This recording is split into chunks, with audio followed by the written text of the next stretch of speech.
If you ask most people what is their favorite arcade game, they'll usually come up with a fighting game as their top choice. For me, however, it's always been racing games. I would always use my tokens or money as a kid on machines like GTI Club, where you had the handbrake handle that was so satisfying to use when you get to that one turn when the handbrake is actually relevant. So yeah, racing is my favorite arcade genre, and my favorite game in that genre is Sega Rally Championship. No matter what, I'll always play it when I'll see it in an arcade, even though I can play it on my PC every time. It's such a fun arcade experience with the time ticking down and you needing to beat it while still being in a race where you slowly climb up the ranks. And that great arcade game got an even better sequel 4 years later when Sega came out with Sega Rally Championship 2. It was a great sequel because it improved on anything from the previous game. Sega Rally 1 had 2 cars in it with automatic and manual gear selection. In Sega Rally 2, however, you have 18 different cars to pick from. You start with 7 of them already unlocked, and then you can unlock one more from the arcade game mode in the game, which gave you different cars depending on your game version. I remember having the Fiat Ciento because I played the Dreamcast version. In the PC version, however, you get the Renault Megane. Once you're finished with the arcade mode, you have the 10-year championship mode where you can unlock 10 more cars that you need to beat in each season. Each season had 4 tracks in them that would take you 1 minute or 2 to complete it, so ideally you could finish this entire campaign mode in an hour or so, including loading time and tinkering with your car. With 9 times the roster size of the previous game, which had auto and manual version of the Toyota Celica and the Lancia Integral, in Sega Rally 2 non-arcades mode you had 4 gear setups, auto and manual, with 2 different gear counts so you can tackle different courses the right way.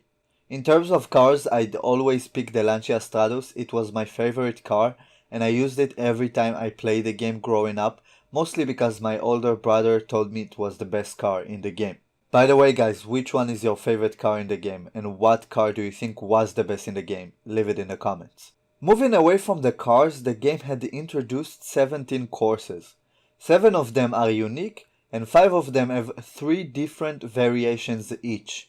Those variations were sometimes several minor changes that make the track different, and some of those variations were completely different tracks, like the snow ones, where every single one of them is a whole new track. Each track gave you a different challenge, and in the 10-year championship mode you have the option to change the car settings so it would fit the track better, considering the weather and road condition of the track that would change from season to season, as well as how far ahead you can see if it's a track in the nighttime. You could change the tires, play with the suspension, front and back, steering, braking, acceleration, and even change your co-driver who's shouting instruction to you to a female co-driver. And you would also see her on the podium in case you win with you, which was way ahead of its time. This is a game from 1999 and it had included a female version, which goes to show you how far they tried to make this game a full experience. The feminists of that time would definitely approve of Sega Rally 2. And it was those small details back in the day that made this such a great game, considering how limited the hardware was and how many concessions you had to make when creating a game in the 90s. But not Sega Rally.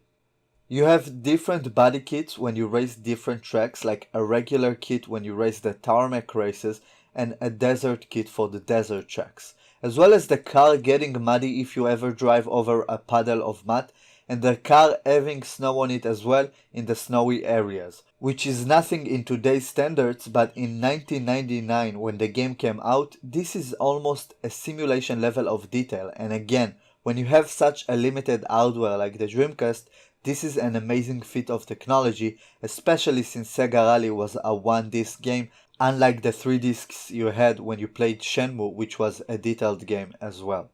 While the essence of the game was the arcade experience from the first Sega Rally, the Sega Rally 2 season mode is what made the game so great.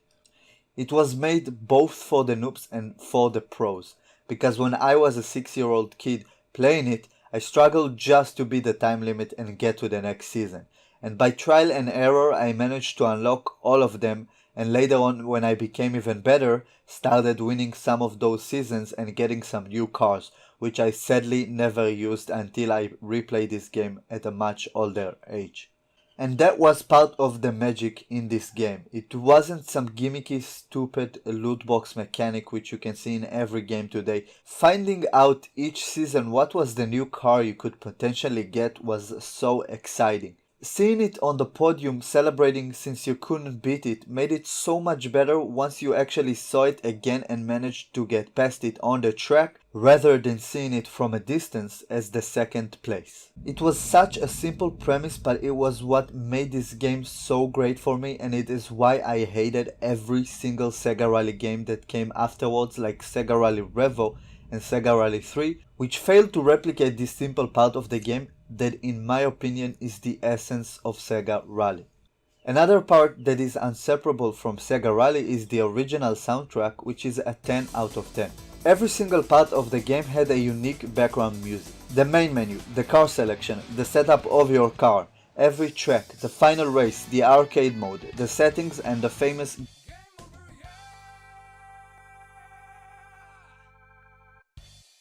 The Sega Rally OST is such a nostalgic kick in the nuts that you won't get from most games in the future because sadly a lot of them give up on OST or just don't give that part of the game enough resources to make it great. Now it's time to talk about the bad parts of the game. The collision physics are not the best and they encourage playing the game without using the brakes at all. It's bound to happen when you have a game with no car damage mechanic and no good collision system, making power sliding with walls a viable method on most tracks, and you can beat 7 out of the 10 seasons easily without using any of the brakes. The game has no reverse button, your car can only move forward, which makes sense in an arcade game with time limit, but still, it's kinda weird to think of a racing game where you can't drive in reverse, especially when you have so many options in terms of gear and car setup. The game doesn't really encourage you to pick different cars, but rather forces you down that road on certain seasons, which arbitrarily unbeaten by some cars, even though you can beat it with a different car that has the same specs and feel to it. I beat the entire game with the Lancia Stratus, which is my favorite again, but you can't do it however with all the cars in the game, like the smaller Renault, which is an awful car in my opinion, and it's a shame. I know it's hard to give every car a fair shake and a good balance or viability, but you can't have an 18 car roster dominated by a few cars like the Stratus or the Peugeot 205. Moving away from the bad things, this game actually had a ton of modes, including a multiplayer mode which I never got to experience since I didn't have any internet or a computer back then, so I can't review the multiplayer side of it. You do however have local multiplayer in the form of a split screen mode which I rarely got to play. You also have the car profile section with detailed analysis of each car, Mitsubishi Lancer Evolution 3.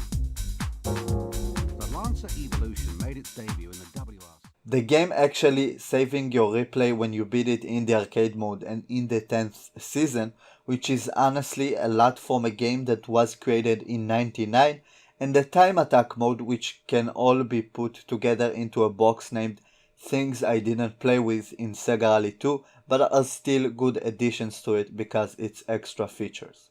The final verdict for me on this game is a solid 10 out of 10. Not only is it a great sequel by any measure since it improves on anything from the previous version, this is a timeless piece that is always fun to come back to and play. And this time when I reviewed it, it's the first playthrough where I actually got to beat the arcade mode in the game, which is very tough. While I never experienced the more impressive looking arcade version of Sega Rally 2 that has 4 more different cars in it, I don't feel like I have to.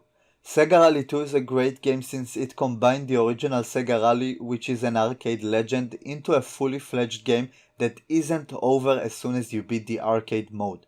It added new features, gave you a ton of small details to appreciate, which back in the day gave the game a ton of depth. This is my second favorite Dreamcast game, and in my opinion probably the second or third best Dreamcast title, only beaten by Shenmue 1 and Shenmue 2.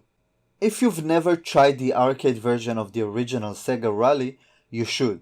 And even though I've never played the arcade version of the second Sega Rally, I'm sure it's great and you should definitely check it out as well.